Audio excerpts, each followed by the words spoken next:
I really don't know what's going on at the moment with this government. They've just had an e-petition debate relating to type 1 diabetes, but here they've got this Foreign Affairs Committee, right?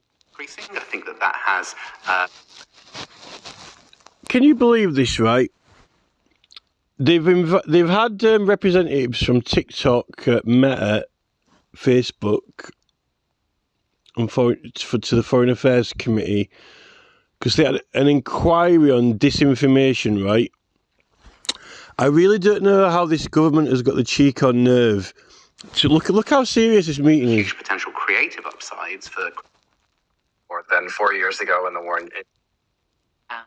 when the internet in Iran was closed down in the summer. These MPs, right? They're getting elected into this really very important building, right, in London. And they're sitting there like as if they're really, really important and very, very serious. You know, you've got Sir Ken McCallum of MI5, you know, supposedly surveillance and everyone to protect them, right? And you've got like the armed police or armed parliament, right?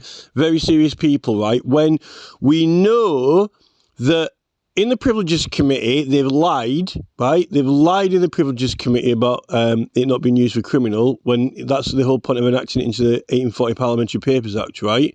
And we've got the short Parliament, right? John Pym, which is a really very famous Parliament, the short Parliament with John Pym, right, saying that it's used for criminal.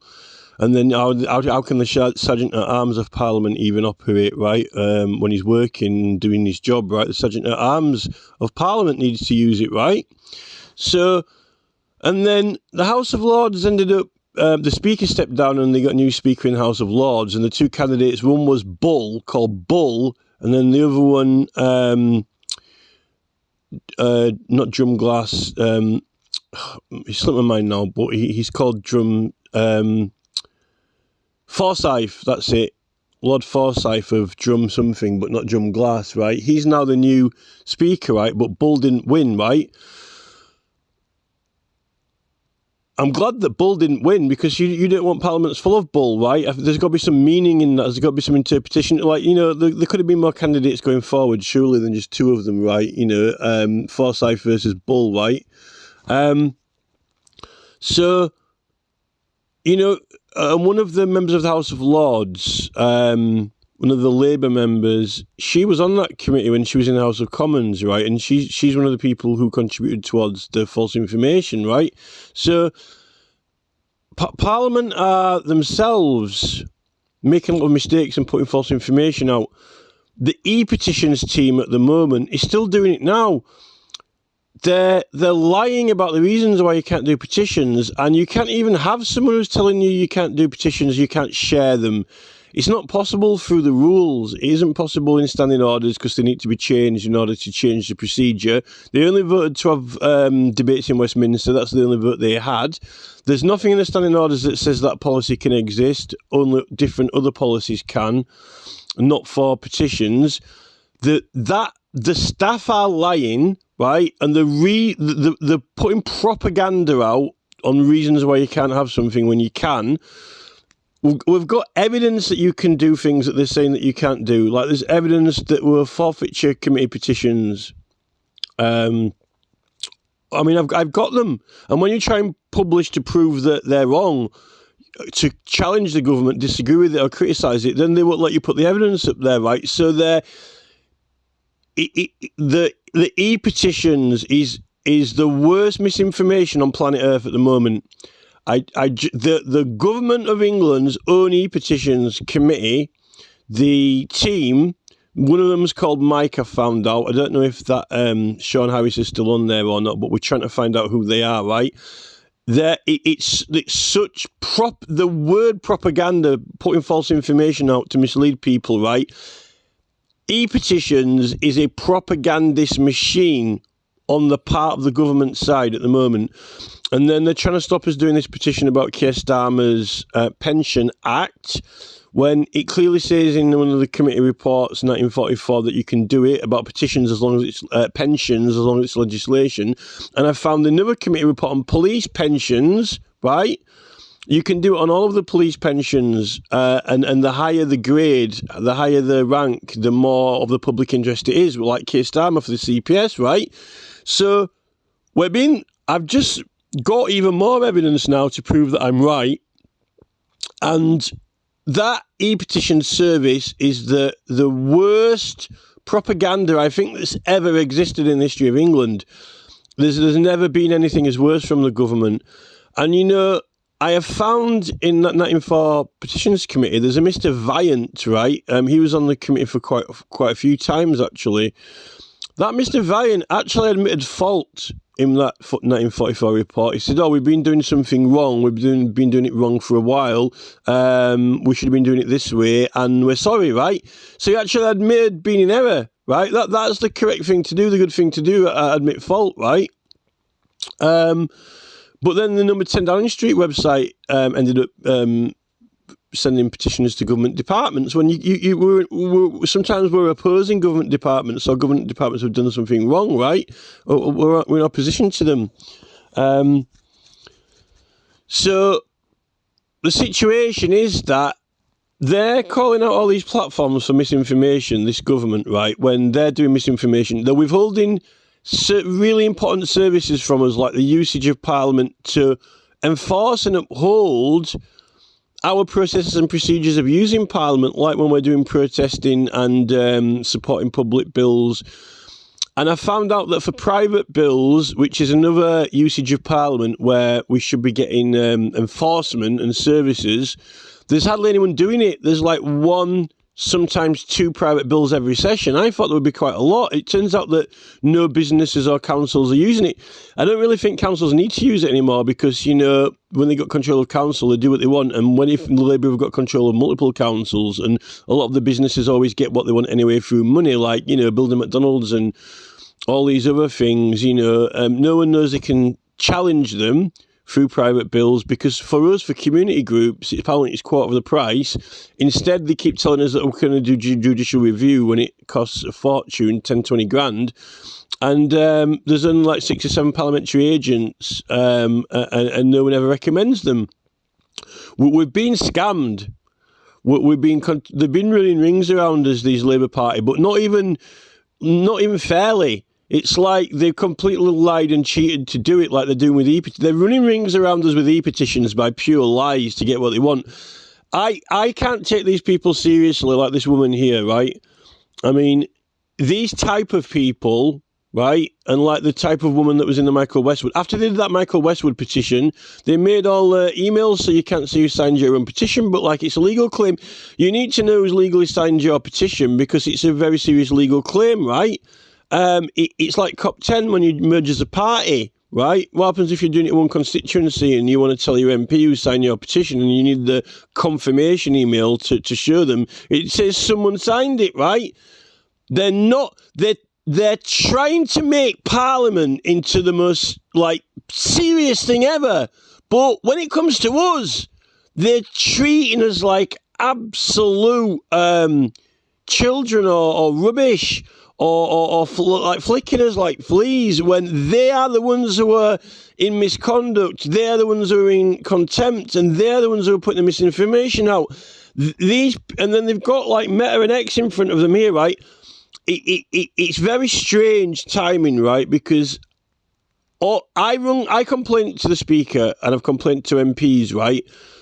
They've been advertising their campaigns. They've been advertising their election campaign material on Facebook, and when they win, they leave it on there, right? And then, like, you know, if some of them need a by-election or something, or if it's not many beyond there 14 days after they've been elected, that's for sure, right? And it's not supposed to have a constant all year round effect, right? Only leading up to and after an election, right? Now, it just shouldn't be on there, because this is what I said, right? They're using the social media as their official means of contact, or a official means of contact on their contact page. I said, look, they've got multiple means of contact: telephone, email, by post, and now social media. If you pick up the telephone and it's got election material on there, you elect Jeremy Corbyn, they're people are going to complain. If Jeremy Corbyn writes a letter from Parliament, Jeremy Corbyn MP, and he puts a few, vote for your party flyers in there, or it's printed on the back of it, people are going to get annoyed. And the same if he does it by email or post or whatever. But that is what it is. That is what social media is now. They've got the social media link on there on their contact page. You click on it, it goes to their page, and you look at the photos, and there's all election material on there. How can this is not according to election law at all? And then I wrote to Meta to say, look, everyone's just copying election material all over the internet, right? When copyright is done in mass, in large frequencies, it's called pirating. And when you copy election material, to keep at home, that's fair use, right? Just like if you copy, a Coca-Cola logo, right? But if you put it to use for benefit of yourself or another party, whether financially or for gain, right? That's not fair use. If you copy Coca-Cola and print T-shirts out and sell them, you're making money out of it, that's not fair use. And when you copy election material, if you sold it, that's not fair use. But if you used it to help a party win, they don't understand this, that's not fair use.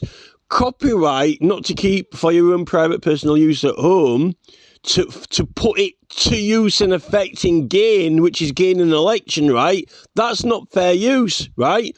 But the political parties are not going to, if all their own fans are copying their stuff and it's helping the political party to win, they're not going to prosecute them, right? Because then they're prosecuting the other people who their own team, right? So they're complicit in letting them cheat and help them win. Now look, right?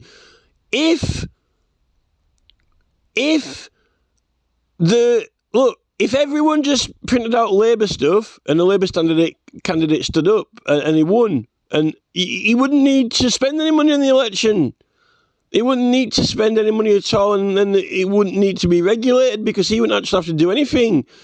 And it wouldn't even be him who was doing the promotion, and he wouldn't need an agent, and then he wouldn't need to have an authorised agent because it wouldn't be regulated. What is the word regulations, right? If absolutely anyone could do election material, right? Anyone, it wouldn't be regulated.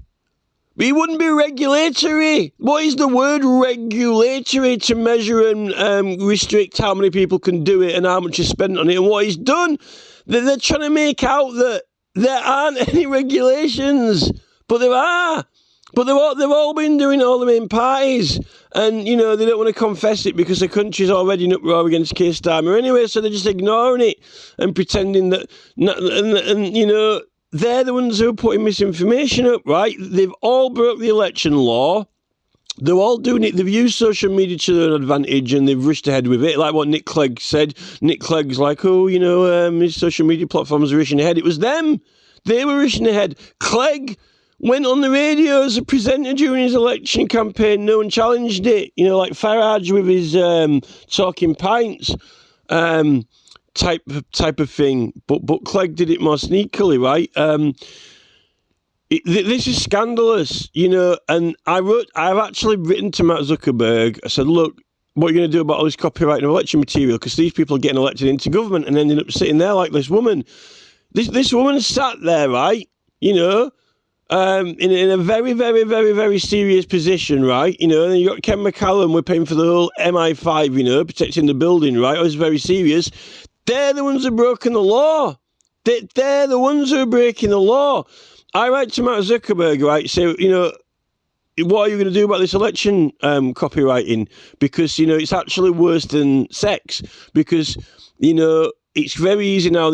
I don't believe in all this censorship and all this stuff that they're doing, the Online Safety Act and all that. Anyway, but what they've done is they've said, all this sex stuff's really important. It's harmful to children. That's the main concern in the whole world, that we've got to, get all the hubs filtered, and we've got to get parental controls on mobile phones. When the ones who decide whether that's the law or not and what the law is, they've got all their voters and fans and allowed them to break the law and cheat, and they've all got elected and their parties have grown huge.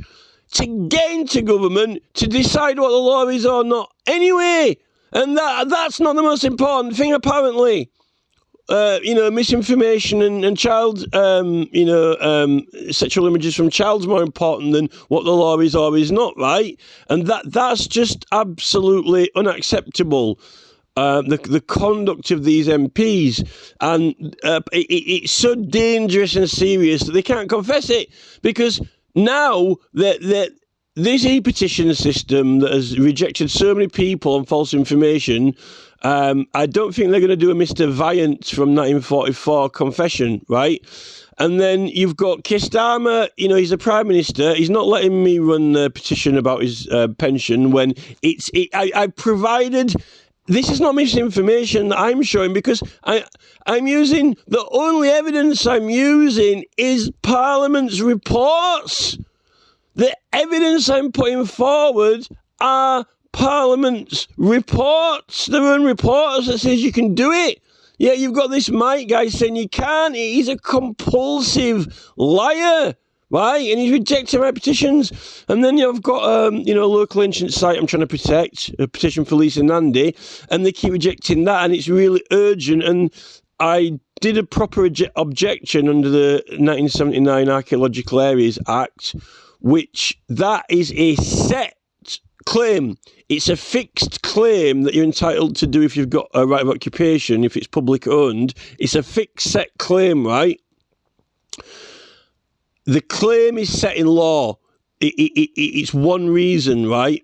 And we're eligible for it, and only one person needs to raise it, like on wind turbines. Only one person needs to object against a wind turbine, right?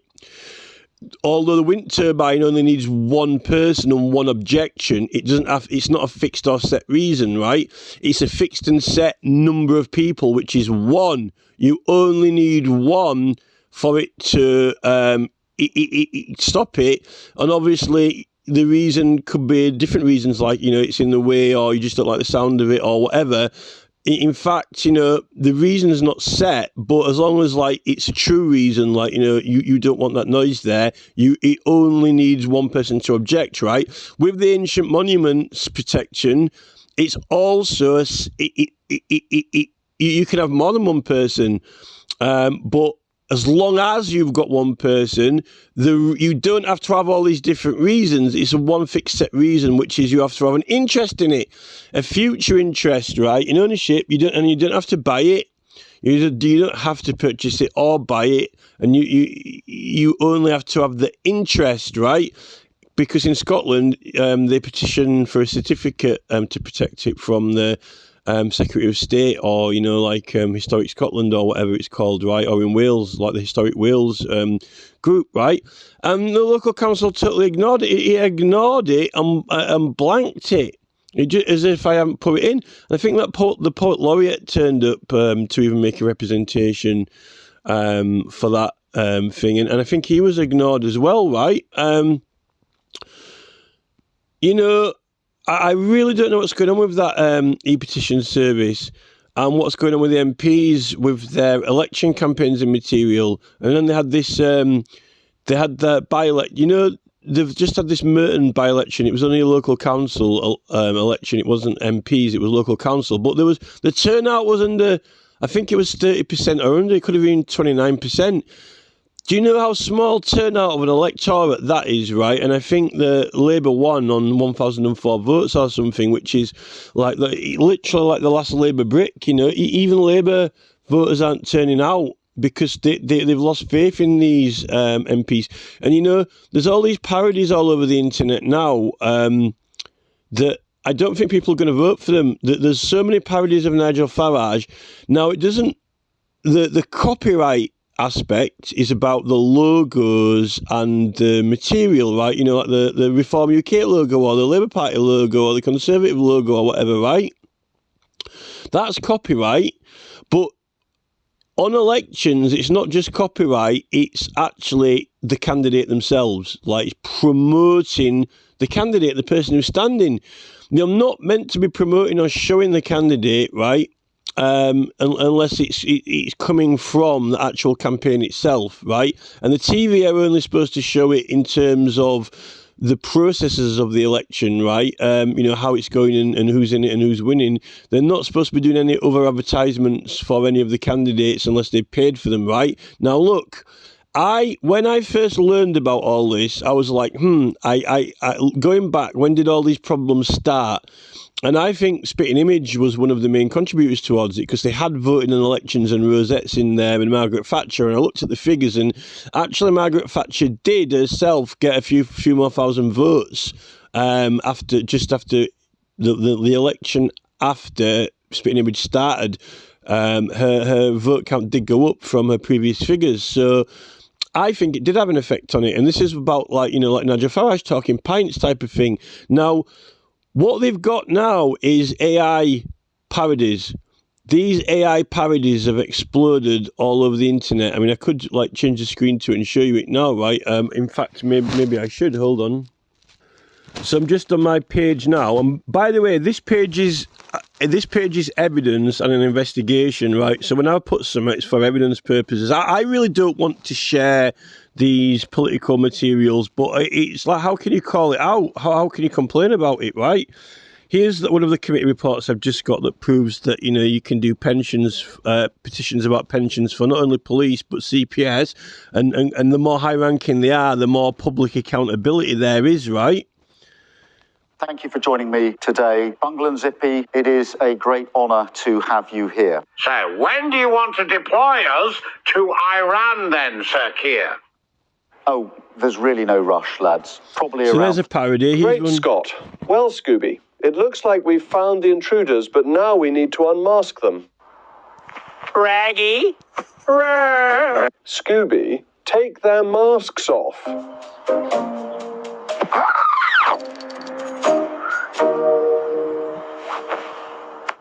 Nigel Farage? But why? I would have gotten away with it if it hadn't have been for you meddling kids. So this is like these are just examples, right? These are all the parodies they're knocking out now. Now I can guarantee you, right? This is literally like Spitting Image on overdrive, like Spitting Image, with mega thrust behind it, right? We're gonna find now, right? With all these parodies, particularly when it comes around to general elections, but also affecting those persons' parties in local elections, like that Labour turnout was under 30%, right, in that Merton one.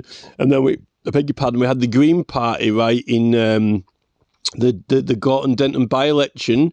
Green Party, I think Labour came third in that. It was the Green Party candidate, but she was a plumber. So I think, people, Labour, working class workers, support people who are plumbers, like tradespeople, that girl.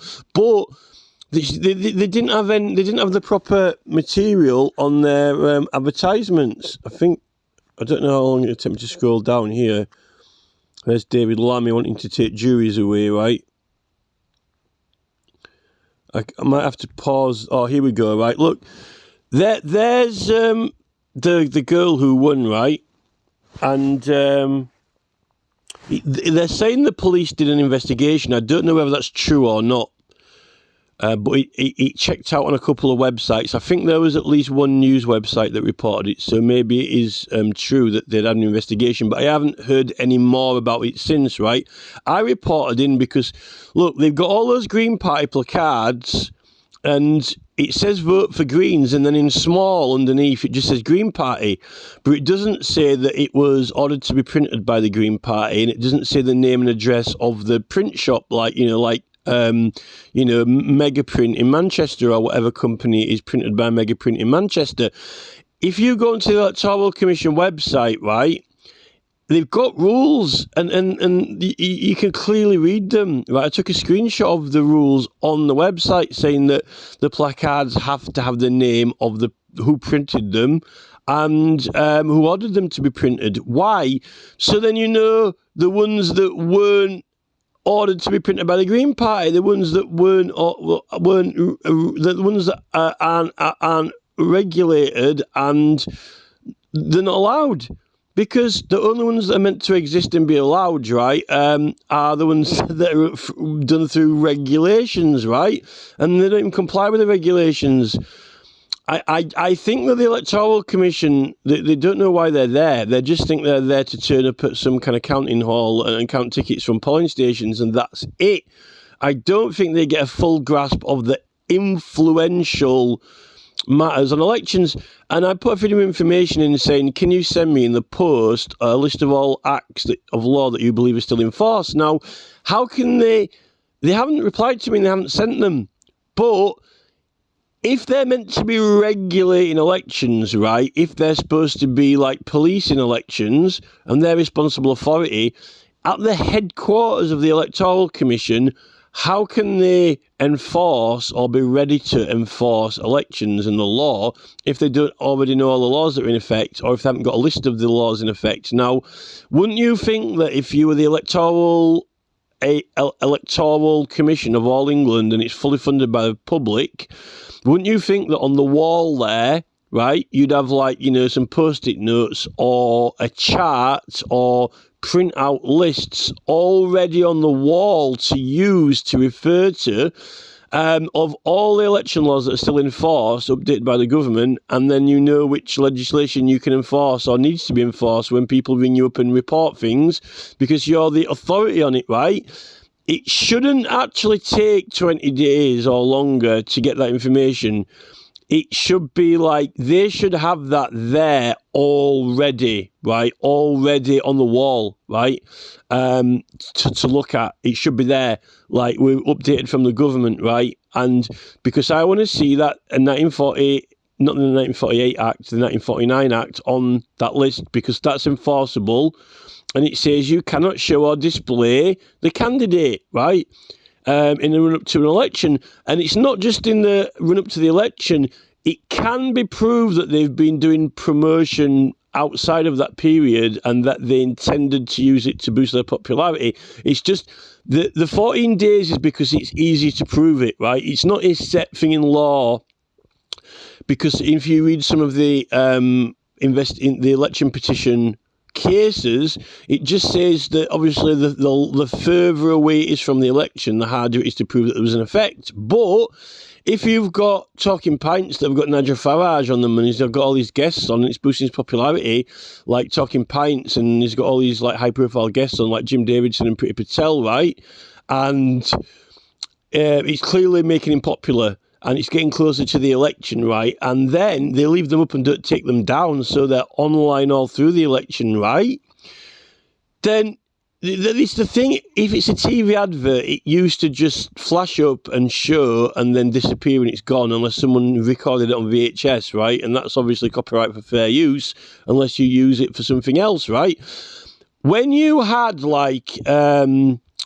if you had like a Reform UK advert, if it was in the 80s, but didn't exist in the 80s because Reform's a new party, right? But if it showed on TV, right, you saw it when it was broadcast and that was it, right? It was gone. So that's why you had to have all these regulations. And then if someone else, you know, promoted them, you could ring up and complain and then they'd tell them. But if someone recorded it on VHS and kept it at home, you've got a copy of it then, right? Now, if you just watch that at home for yourself, it's fair use. You know, maybe you might have some friends out to the house, right? But, you know, maybe you could get called out on that. But, you know, to watch it yourself at home, you're not making money out of it, and it's not having any asset or benefit to the party from you watching it at home, right? If you record it on a VHS. But if you start pirating those VHSs, right? If you start copying them, selling them on a street corner, right? Or even giving them out for free. If you recorded a Reform UK advertisement with a VHS at home when there wasn't the internet, right? Well, let's say Labour Party, right? Because Reform wasn't around back then, or even Lib Dems, right? And the Lembit Pick should be interested in this, because that Lembit Pick, he's got a channel, right? He's got a channel like Unprecedented TV, and he used to make VHSs. Like when we were kids and we were making little skateboard videos, like and doing little editing with like home camcorders. He was like doing things like Alan Bastard, the New Statesman, and like, political parodies, like Spitting Image, but not with puppets, like just kind of like little documentary style videos, like, like what Russell Brand sort of is, like Russell Brand's current intro to his video, you know, and like that, you know, he speaks freely, like political documentaries, whether it's for a party or not, or just for a parody or whatever, right? But that's the type of thing we're talking about, right? So, you know, if it's the area that we're talking about, might not actually be a political advert for a party, but, you know, apparently he was connected to the Lib Dems in some way, right? If you made loads of VHSs, right, and then you made like 1,000 copies of it for when it was played on TV, right, and you go out onto the street corner, right, and you've got like, you know, some little girls with a lemonade stand, and then there's someone got a jumble sale, right, and then you put a little stand out, then you've got like, you know, Labour Party advertisements that you recorded on a VHS, right, and if you're selling them, not only is it piracy and you're making money from it and you're helping the party to win, right, you know, even if you gave that money to the party, right, it wasn't authorised, right?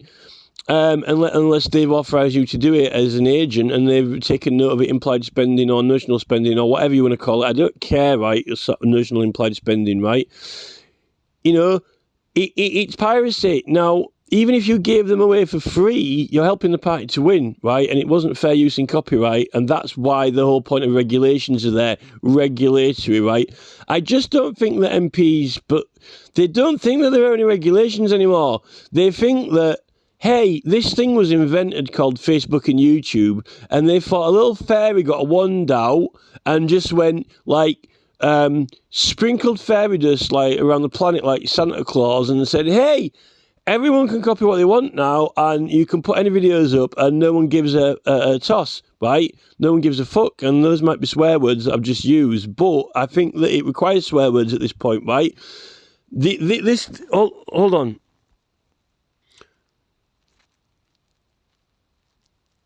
Summer and then So these very, very, very serious people in Parliament, right, who've been elected, right?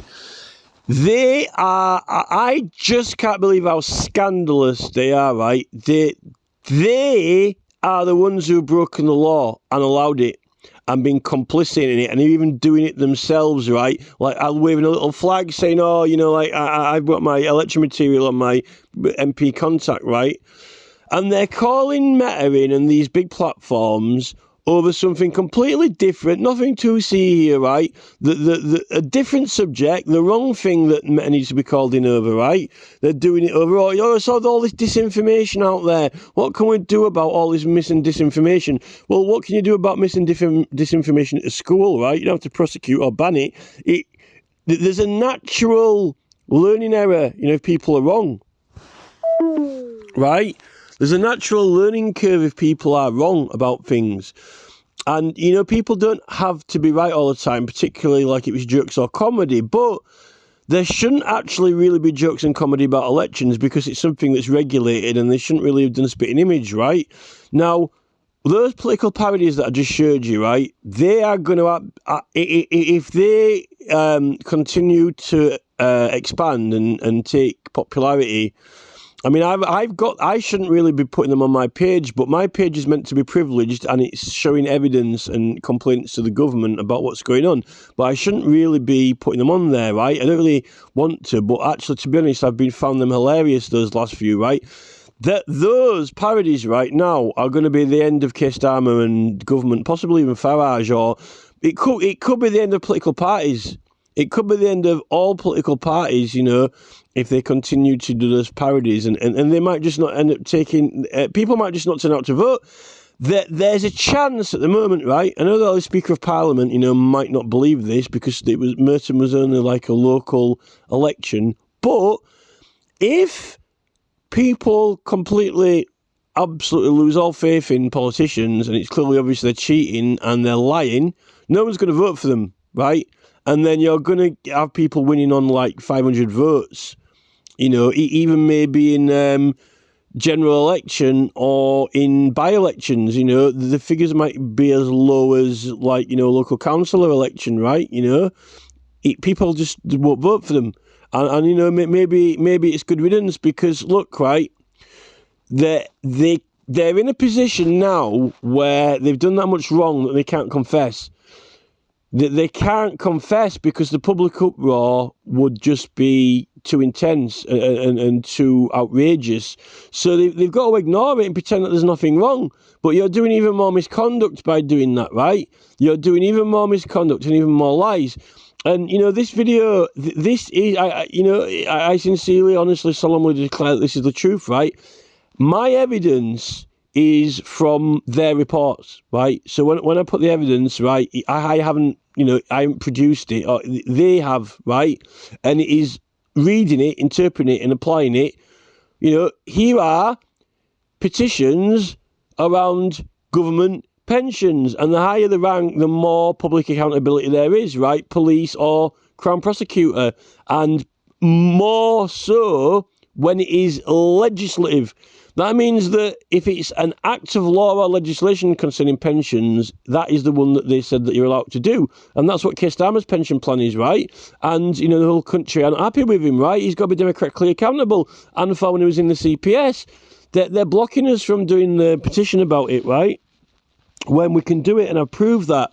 The e-petition service is the most propagandist machine, but they're trying to make out, you know, the petitions that we submit are, you know, either jokes or scandalous or libelous or whatever. Look, right, the law is that it can be libelous or defamatory, because that's why the Parliamentary Papers Act is there, particularly if it goes in the newspaper, because it's protected. That's the whole point of privilege of Parliament, right? You can make these accusations as much as anyone can make a criminal accusation against you in a court, right? Now, there used to be a process where if it went in the newspaper before it had been handed into Parliament, the MPs could have a meeting in Parliament and vote on it and have it taken out, or possibly act on it, because if someone put allegations against an MP in the newspaper, then everyone's going to know about it. So, you know, they could literally act on those facts, vote on whether they thought it was true or not themselves, and if they thought it was scandalous or false. It's like having a emergency trial, because the evidence might be true, right, against the MP, and then they might not remove it. But it's like having having a pre-trial early, right? But now it all goes to Daniel Greenberg, and it's all opaque, which is like what Rupert Lowe said. It's all opaque now, right? Now, we're allowed to accuse MPs of things, right? Because, you know, people accuse Dan Norris and Patrick Spence and Mike Amesbury of crimes, right? You know, the videos are on the internet, right? If I can't accuse that petitions committee itself of putting propaganda out, right, and allowing petitions from 2010 to 2015, which now they're not allowing, when how can what you're allowed to petition about change when it's totally fixed and set, right? You know, like civil law and crime law set, right? They don't want... It's exactly what Rees-Mogg said in HC235 paper, right, on his comment on Q, whatever comment it is. I've got the number of the comments numbered, right? He said, this is completely and totally privileged, but how can we try and restrict or inhibit that privilege? Because we don't want defamatory or libelous accusations against us. That's what he meant. He said, we're MPs, we don't want anyone openly accusing us of stuff, because that's not going to make us look good, right? How can we stop people from doing it? When that's the whole point of Parliament.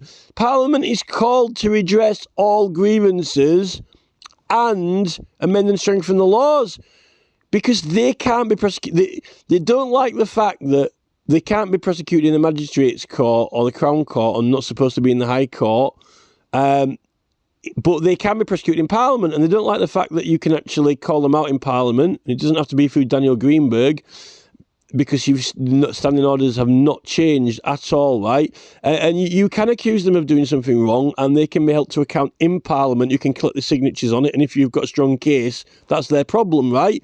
And you can't be prosecuted for libel or defamation, because that's why the Parliamentary Papers Act protects you. And they want to get out of it. They want to evade it. Now, unfortunately, I mean, this particular woman here, I don't know much about her. She just happens to be on the screen now, right? But we're getting into the type of persons, and some of these people voted in favour of assisted dying when you definitely can't do it. It says in Article 2 of the Human Rights Act that governments can only have a process that takes life through criminal procedure, not civil. And there isn't an argument around it. There's no proportionate measurement or reasonable response or anything in that article. It's like you can have this and you can't have that, and that is it, right? There's no negotiation or debate around it, right? And some of these MPs didn't understand that.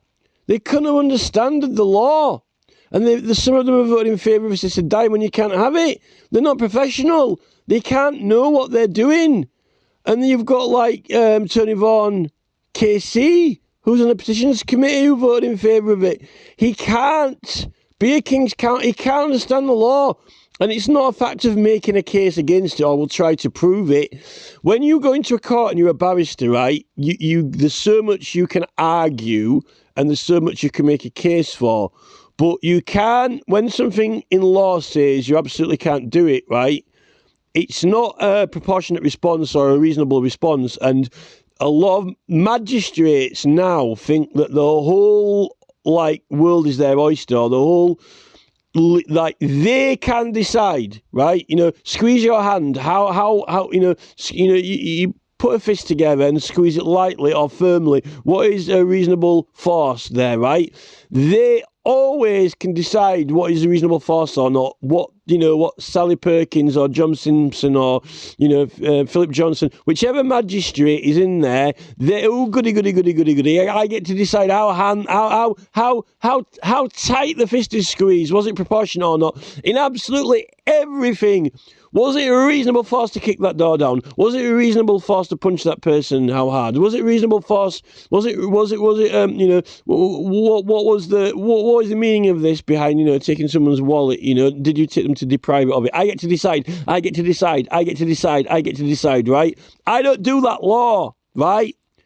I do law that says you can't do that, right? And there is no argument on it, right? Or you can do this, and there is no argument on it, because it's what are you even doing? Are you using Parliament or not? Yes or no answer, right? And with Article 2, you can't have law for anything other than criminal process, right?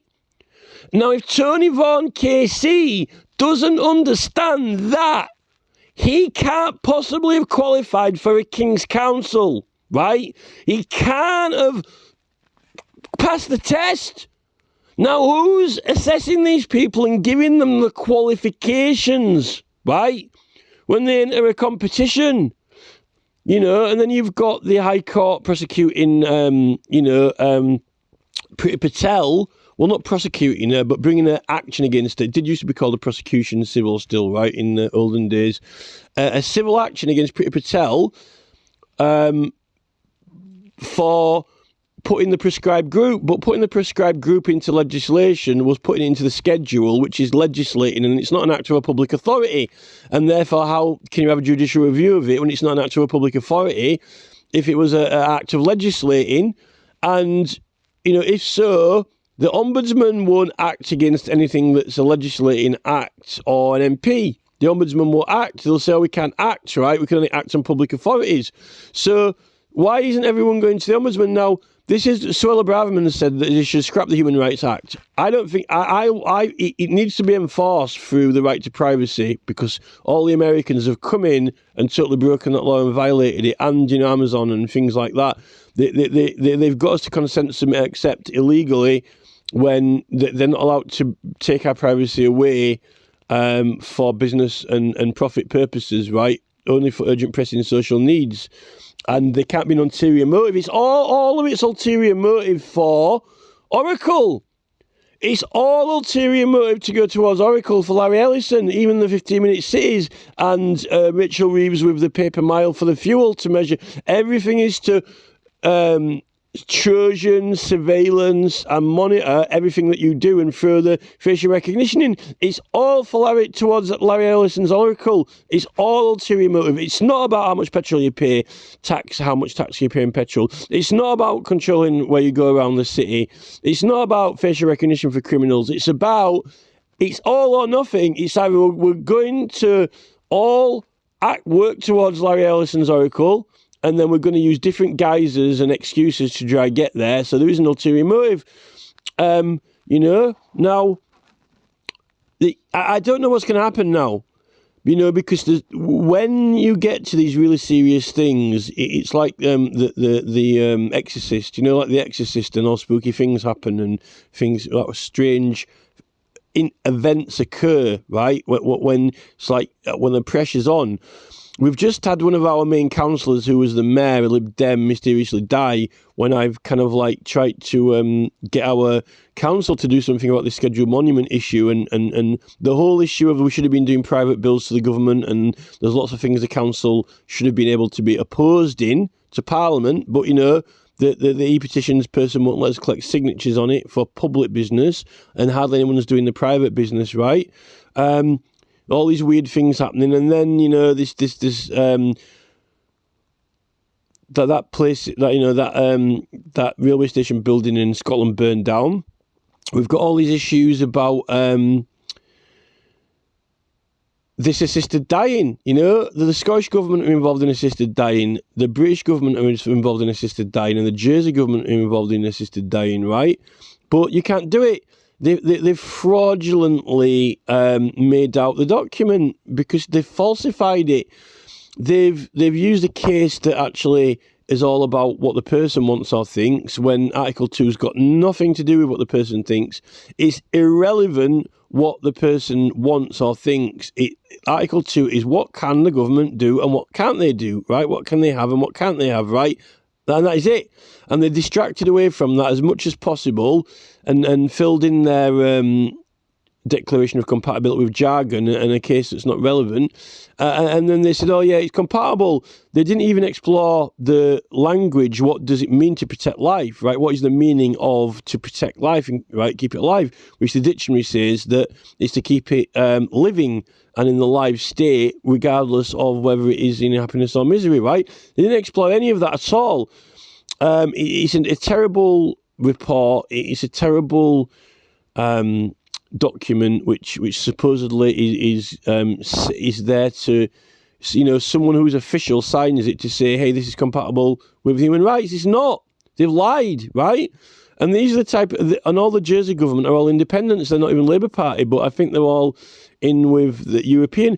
If you put them up in a photo, when you get the website open and get the photos on there, they're all kind of like Blofelds. They're sort of like, all the people in the Jersey government. I'm not saying people in Jersey generally, because I've been to Jersey and, I didn't see this when I was there, but the people who are climbing up the ladders in Jersey, getting into the official ranking positions in government, when you put the photos on there, they all look like different kind of versions of Blofeld, or these sort of like, safari,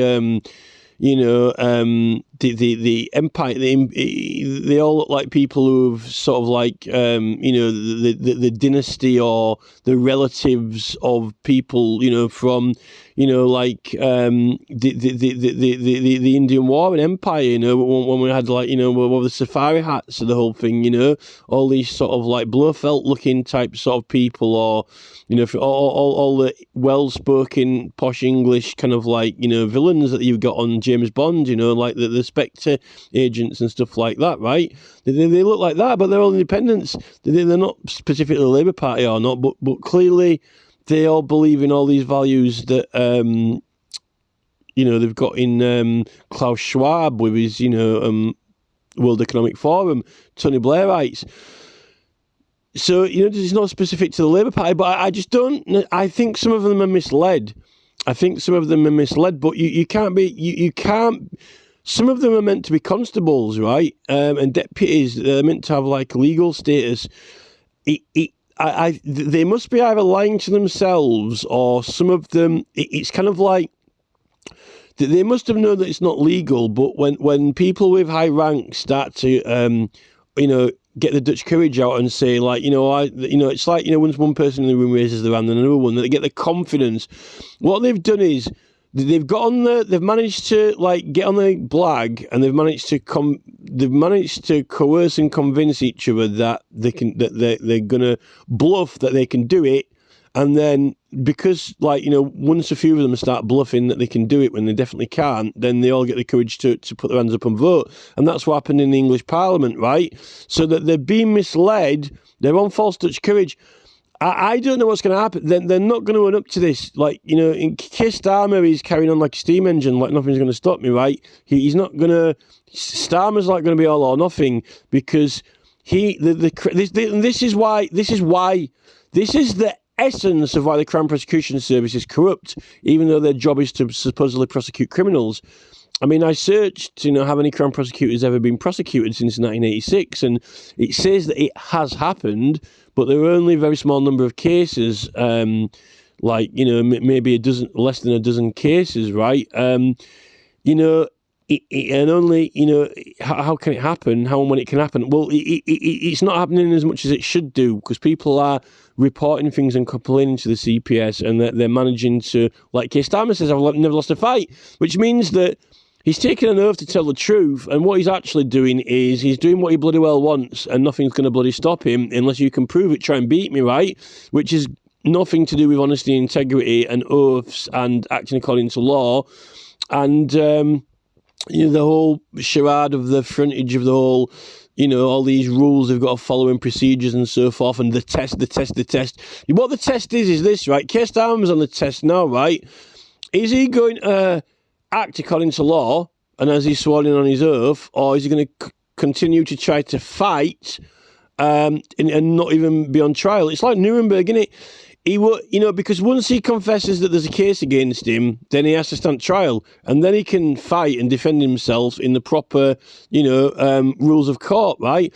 But Starmer's fighting that, you know, no comment, or I'm not going to talk about it or mention it, right? So, but you're not just a member of the public being accused of a crime in that situation. You're someone sworn in on oath who's meant to have the public trust, is meant to be trustworthy, honest, and therefore, if you've done something wrong, you're meant to run up to it, and then, you know, you can defend yourself in court, right? But he doesn't want to do that, because if it's acknowledged that this thing exists, right?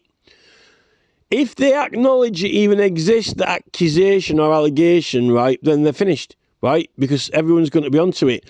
And this is what Rees-Mogg said in that report. He said, oh, we can't have, you know, libelous or scandalous or defamatory. We can't even have them. People can't even see them or know about them, right? But yet, that's why it's there. He basically says that we've got rights, but he doesn't want us to use them. The whole point of messing the civil process and usage of Parliament and promoting causes and bills, even allegations, right, is that you're allowed to get public signatures behind it to compel action, which is why the Inquiries Act exists, A and B, in 1A and 1B, if it should appear to a minister that there's public concern or evidence to show that something's wrong. Now, they don't want there to be like in the Inquiries Act, Section 1B, evidence of public concern, because they don't want you to run the petitions, they don't want you to collect the signatures, and they don't want to have it on their website, and they don't even want you to be able to accuse them of it, right? Rees-Mogg doesn't, even though you're completely and fully protected by it, by the Parliamentary Papers Act, and it facilitates it, right? Now, there's a petition for Margaret Self's driving charge, which says that, oh, that's not the type of petition that you collect signatures, but remember, petitions never had signatures on them. Petitions didn't have signatures. They were from the commonality. The commonality put forward their petitions to the king. Someone wrote it out on behalf of the whole community, right? But then they asked for the signatures only to prove that the whole community did support it, and then you're not just saying the whole community supported it, right? But there's no differentiation between petitions. It's their grievances. So the grievances are from the commonality, the public, which is the public interest, right? So when it's Keir Starmer's pension, or even if it was a complaint about being falsely accused in a driving charge, right? The petitions are set in law, fixed from the commonality, right, which is the community, right? Now, in order to prove that the whole community support the petition, or how much of the community support it, you need the signatures. They're purely evidence. It's purely evidence that the whole commonality does support it. And that is the same evidence as in the Inquiries Act, that, you know, should there be evidence of public concern, right? Now, if you can't have public concern from the whole public about police wages or about Keir Starmer's wage himself, then it's quite tragic because, you know, it says that the more higher ranking person they are, the more public accountability for their wages and pensions, right? The higher ranking person they are, the more public concern and accountability there is, right? Rather than just all of the CPS or just one of them, right? And it says, in fact, the lower ranking they are, right, on junior wages are less important or of less concern, right? Now they've had Norman Bettison petitions about his conduct, and they've had you know, all these different petitions about pensions, regardless of who it is, whether it's all of them or just some of them or whatever band it's in. There's only one band when it's Chief Crown Prosecutor, I can tell you that, right? What is the pay band for Chief Crown Prosecutor? It's Chief Crown Prosecutor, right? And there's only one of them in each area, so this is the thing. I really don't know how they can carry on, these people. I know there's a serious job and someone's got to do it, but why are they having TikTok and Meta in, right, about misinformation when they're inviting them all the way over to England to be in front of Parliament when there's all these problems like the MPs themselves are breaking the law and like all of the political parties, you know, the copyright material is all over the place, right? And they're taking that the platforms are taking down our protected material. They're getting us to accept their policy, but it can't be lawful in England because we don't have Section 230 of the Online Decency Act, and they've got no right to take down constitutional protected material. It's up to Parliament to enforce it. They're the court. They're the ones who have got the procedures to summon people in and to have contempt proceedings and so forth. But they're not having contempt proceedings for taking our material down. They're just up for misinformation only. But yet, the e-petition service is the service from the government that's putting out the most misinformation. And also, the MPs they've got their own contact pages and putting social media on there, which has got their own election adverts remaining on there all year round and possibly even for multiple years, having a constant effect around for the next election. Which it can't be lawful or right, you know. And, maybe there are other people that, you know, could be, instead of this woman who's on here now. But this is like, they turn up and this is all meant to be serious, but they never have it on what the real main issue is. They always have it on another issue or a side issue when, they got all these people over from America, all these social media platform people, you know. Why aren't they answering specifically on, election material being copied? Why aren't they answering specifically on our content being taken down when it's protected? And even the Online Safety Act, which they've all had to apply, says legal privilege, right? So surely that overrides their own policy. If you can't be removed, if they're not allowed to act when there's legal privilege, that's automatically overridden their policy, right? For Section 230 anyway. But yeah, we're not getting our content restored or put back up, and some of it is very serious and important evidence in legal cases, right? So, this Starmer government needs to go. The Keir Starmer government needs to go, and until some of these committee reports looking at false information and I think that the e-petitions is like the point of where that's the. How can how do the public even engage with government? Okay, they've got an MP and they've got surgery and you ring up, but if you've got a case then you have to put it in writing, and what is putting it in writing? It's meant to be there's all these protest groups and they say, oh no, we don't do petitions. Well, why are you going to try to get the government to act, right? It's like a USB port, right, or a plug socket. How can you expect the government to do anything? And every single campaign in this country, right, he's holding banners and signs up. I mean, who do they expect to see or read them? And if the public, then what the public are going to do? Just stand there. They want the public to do something, right? And that something is to make a contact somehow with some part of the government, whether it's your MP or a department or Parliament. What is putting it in writing? The petition is the complaint and grievance, whether you like it or not. And some people, very few people putting it in paper and writing now. The proper way that you're supposed to get it put in the journal and the response or an action from it, which is people aren't doing it. And e-petitions has presented this thing. They said they promised us that it's going to be for the same purposes as paper but digital. But it isn't, because they're saying, they was putting comments out saying, oh, do it in paper, do it in paper, do it in paper. It was meant to be online for convenience and transparency and ease of access and use of technology, but they're not letting us use it.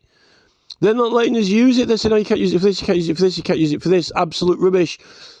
You can use it, and, it was meant to be so you can share it online with convenience. That they don't want us to be able to air the accusation. They don't want grievances. It's not there for just making and changing laws.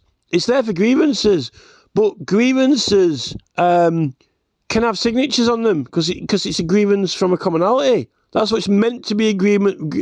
Parliament grievances are meant to be from a commonality, not just one person, right? So the FL Margaret Self, when the government said, it can only have one signature on it for this type of petition, that's wrong.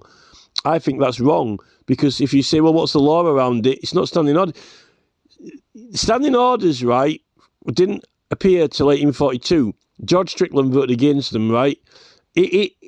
Before 1842, you couldn't have said that this type of petition doesn't have these signatures, right? And then in the 1832 report, he said, petitions are strongly worded and, they come from the commonality, right?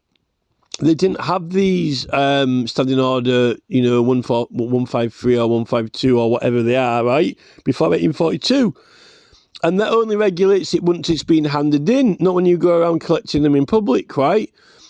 They were meant to be, he even says in the 1832 report, they're meant to be from the commonalty, and they didn't necessarily have signatures because, you just meant to take it like that it is from the commonality. And then the king was saying that he didn't believe that the whole commonality supported it, so therefore you collect all the signatures to prove that the whole commonality support it. And that is meant to go for anything that you can petition about, right? Which is for grievances or amending and strengthening the laws, right? Because with the railway bill, to be honest, they split them between public and private business, and the railway bills, they don't need to go around collecting loads of signatures. They just make a strong case for a private act, and then people can actually oppose it. It's like the council. I've realised that the local building and planning, when you've got objections in the local council, that is like a private bill locally, right? It's a private bill to the local council, right?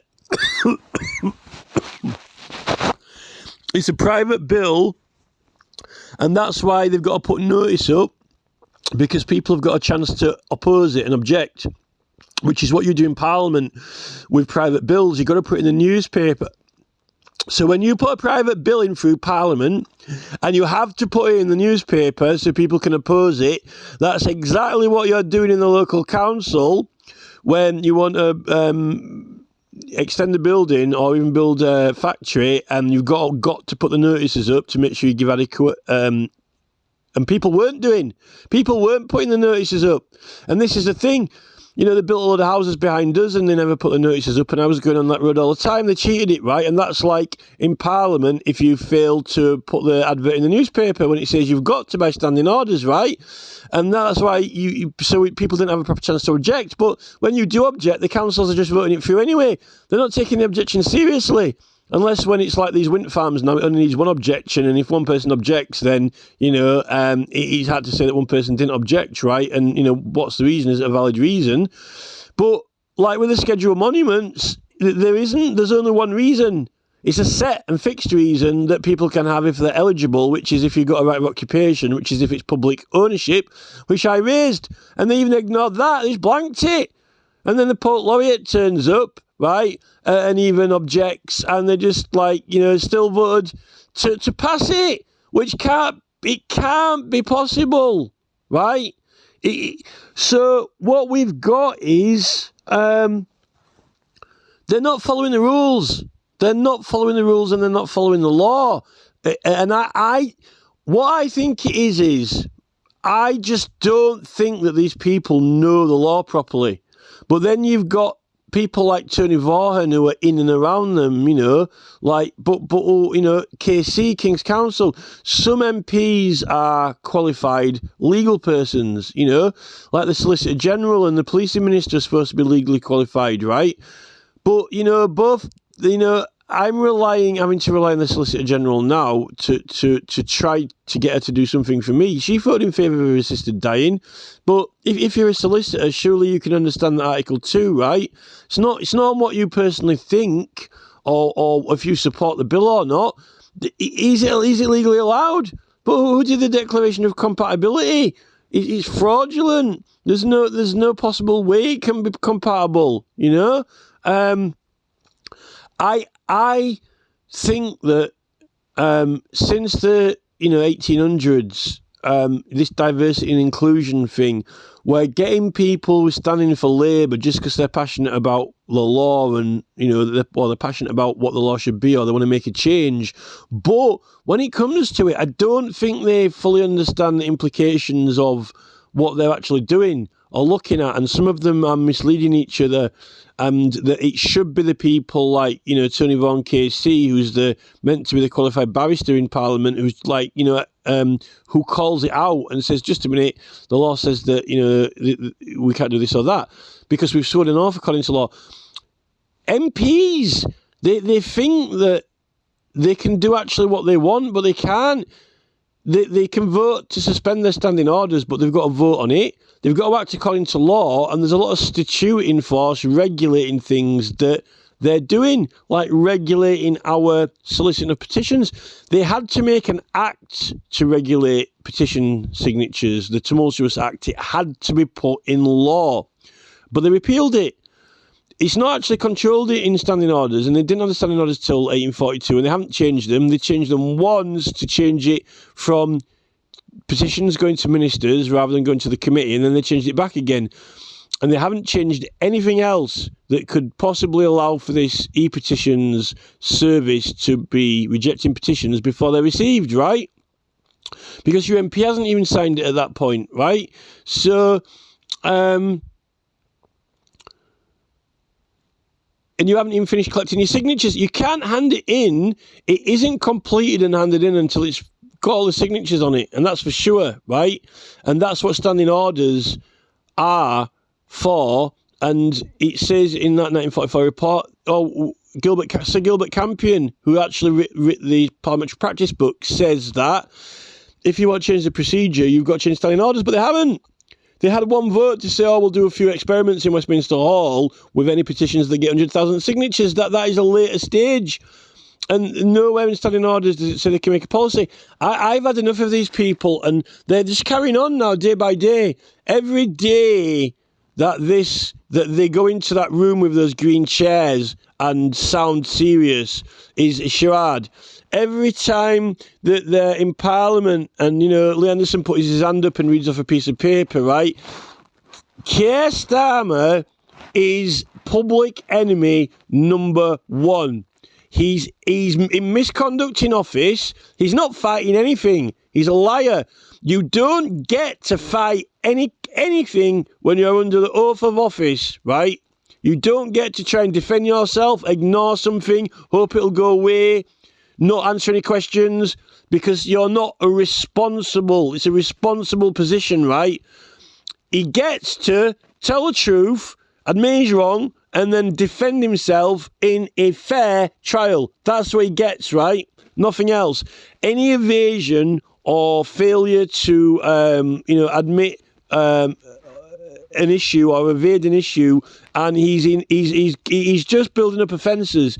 He's misconduct after misconduct after misconduct after misconduct after misconduct. He's perverting the course of justice. He's in an abusive process, and it's treason.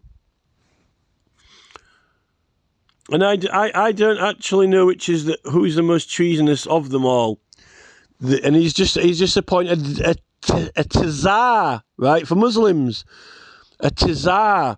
The only tazar that Starmer is the tazar of treason, and his buddy and pal Tony Blair removed the death penalty for treason, so he won't ever face the death penalty for treason, even if he does face treason, but he voted in favour of assisted dying. So you can't have a more... But these are the people who've been leading our government departments. These are the type of people who are leading our police force now. And it's extremely dangerous. We're in a very dangerous situation. It's incompetence. They're intelligent, but their intelligence and the positions that they pursue and get into puts the public are in danger from these people. Yet he's saying, "Oh, it's the public who are dangerous. They're going to boil over. They're going to kick off. They need to learn respect. We've got to have these respect orders. We've got to have all these, religious czars and so forth." Why don't they make Charles into a czar, a Muslim czar? They can't make Charles into a Muslim czar because he swore an oath to protect and defend the Protestant faith, right? So it's impossible for Charles to be a Muslim czar officially, right? So they've got to have someone else to do it, right? Ben Habib is talking about, what we're going to do about all this attack on the actual official religion. If you went into their countries and if you, said, "Oh, you're not allowed to pray here or you're not allowed to pray there," they wouldn't accept it. They wouldn't have it, right? And someone's put that example. Someone has used that example, right? But what the way I see it is this, right? It's not actually really religious. It's corporate business. It's not religion that's gone over to their country and said you can't pray here or you can't pray there. What's happened, right, is business and corporate have gone into all these countries. They've built skyscrapers, cities, Bangladesh, Tokyo, Saudi, all these places, Dubai, etc. It's a corporate business takeover, like the Roman Empire. The Roman Empire didn't even have Christianity when they took over, right? A monopoly, and that's the New World Order. And their religions, the countries are sort of like, it doesn't look like an attack on religion because it's just put through as progress, right? It's put through as, this is technology in progress. We aren't attacking your religion, right?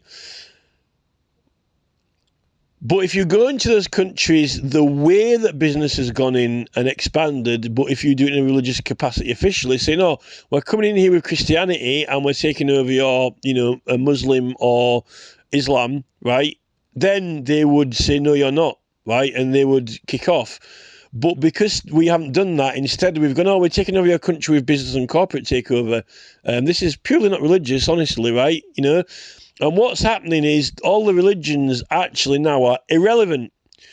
To Jeff Bezos, to Bill Gates, to Mark Zuckerberg, to all these big corporate entities which are bombing each other now, the religion's irrelevant. They really couldn't care what your religion is, and therefore they need to think, and that's why now it's more important for business to have all these religions mixed together, get their tiffs out of the way, and get rid of them all, right? And then just have corporate rule and corporate power, which is Oracle, right? They want Larry Ellison, Oracle, and they don't want us to have a religion because religion is about life and soul, and all this assisted dying is completely against most main religions, right? And privacy and things like that. All these big corporate entities don't care about our privacy. All they care about is accepting and consenting their policies, in the same way that they don't actually really care about our religions. And this is what a lot of people in England are standing up against now. And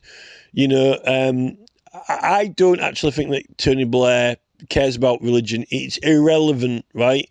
And that means also that the history of people's irrelevant. Once they start once they want to genetically design humans and GoDaddy, one of the worst websites that I've ever got involved with was the GoDaddy website. I didn't even know it was fronted by a different company. I didn't know it was GoDaddy, and that's a big thing. Like the name of it, they're going to get rid of our daddies and mummies, and we're not going to have daddies and mummies. We're just going to have genetically engineered people who are going to be taught by the government how to behave and act, and they don't want us to really have any ancestry. other than just for if it's any knowledge which can help the corporate business to achieve its progress. So a lot of these, you see, the petitions, right? The e-petitions are meant to have all our personal grievances and woes and troubles in them, right? They won't let us do it now. They want it to be an AI-generated request for a legislative policy, right? Press a button. They want it to be a very simple, clean legislative request for a policy, right? Yet, the whole archive of petition history is what the historians are learning about our history through, right? What were the lives like of these people? Let's study them. What was the daily life like of these people? What were their daily troubles? How did they live? They're learning all that from the petitions, from the archives, from people's complaints and grievances and writings, their freedom of expression, right? Their personal, a petition's a personal prayer, right? A petition is personalised. There's none of that with this e-petitions committee, with Mike, right? He wants it to be a AI-generated, clean-cut request for a change in legislation, and that is what you're having, and that is what you're getting, right? Nothing else, right? So, if that had been the case since, the 1600s, we wouldn't have any history. We wouldn't be learning about history. You wouldn't have Professor Jason Piercy. His department wouldn't exist in early modern history. You wouldn't have Dr. Brodie Waddell. He wouldn't exist. You wouldn't have Professor Karen Bowie in Glasgow University. She wouldn't exist in the university departments. Well, she would exist, but her department wouldn't exist. You get what I mean, right? You wouldn't. They don't want historians. Right, because history is about, it has, pedigree, legacy, like, who's in charge of this country or who was here first type, origin thing. The only use for progress, the only use for Larry Ellison for history is how can it help him make technology better? How can the history help him genetically modify and produce laboratories to make humans better or different to how he wants? How can it make him more powerful and give him more powers and make his corporate companies more powers? How can the law make his policies more applicable and make people abide to them and agree, accept consent, right? We're agreeing, accepting and consenting to an American takeover regime which takes all English law and rights away from us and leaves us purely under the governance of company policy, so that you don't even get to use the law because the law is enforced by Facebook. Why would you need to go to a court, or why would you need the police when Facebook are the law? You don't get a court. No wonder they're getting rid of juries. This is what David Lammy's doing, right? It's a new... This is like the Roman invasion without the soldiers. In fact, the mobile phones, the consent, submit, accept policy is they don't need to send soldiers over to get you to agree to that. In fact, the main TV, is like, oh, this is great, distracting us with these game shows, spinning around on a chair, answer the questions, having a laugh, right? It's all a distraction from this. The accept, consent, submit is the new supreme governance, and it's not in one person. It's not like Mark Zuckerberg's the new supreme emperor, or not even Elon Musk or Jeff Bezos or Bill Gates. It's like they're an allegiance. It's not like the League of Extraordinary Gentlemen is taking over, the religion can't be relevant anymore. It can't be. It's irrelevant because, if Charles was defending the Protestant faith, then, why is he encouraging all other religions to go, and have their sessions in the other churches? It clearly is emerging. The whole point of religion is spiritual, but we've lost spirituality now, because spirituality used to be opposed to all this greed and excess, didn't it, really? Which the TV has been pushing on everyone, pushing for, all this influencer stuff. TV wants to influence people to sell things, make money, coerce people, or provoke them to make changes, to build or change or get rid of the old things, when necessarily it's not a good idea. You know, some things don't need to be changed, some things don't need to be getting rid of. It's all like they're wanting us to go full throttle, you know, with it all. But, you know, I don't know how long they can. I can't see how long the Labour Party can last. And even if, you know, people didn't turn out to vote or independents got in, like the Jersey government, you know, who are they really going to be supporting? You know, what are they really going to be standing for? But Keir Starmer's, he's, you know, other people have said that he's like a dead prime minister, in the sense of, like, you know, he's politically dead. So he's just been stubborn and refusing to get out of government. You know, Liz Truss didn't last 2 seconds. You know, Rishi Sunak didn't really last that long, and really neither did Boris Johnson or Theresa May. You know, since David Cameron, we've had a succession of you know, lots of changes in government, lots of prime ministers. And Keir Starmer, you know, okay, might be tough as an old boot. He's saying, oh, you know, like he even said, oh, I'm a hard bastard or whatever. You know, I've led the CPS, you know, faced all these hard criminals. He's the criminal. Starmer's a criminal. We've got criminals in government, but we've got a tradition in England where, you know, all we can get out of them is, like, you know, the Expenses scandal, which they didn't even do it properly. They should have had them all in the High Court, proving it in the High Court that they owed the money, which you can do legally, but instead they wanted to do all this bullshit about criminal prosecutions, right, and privileges, which was a complete and total utter diversion.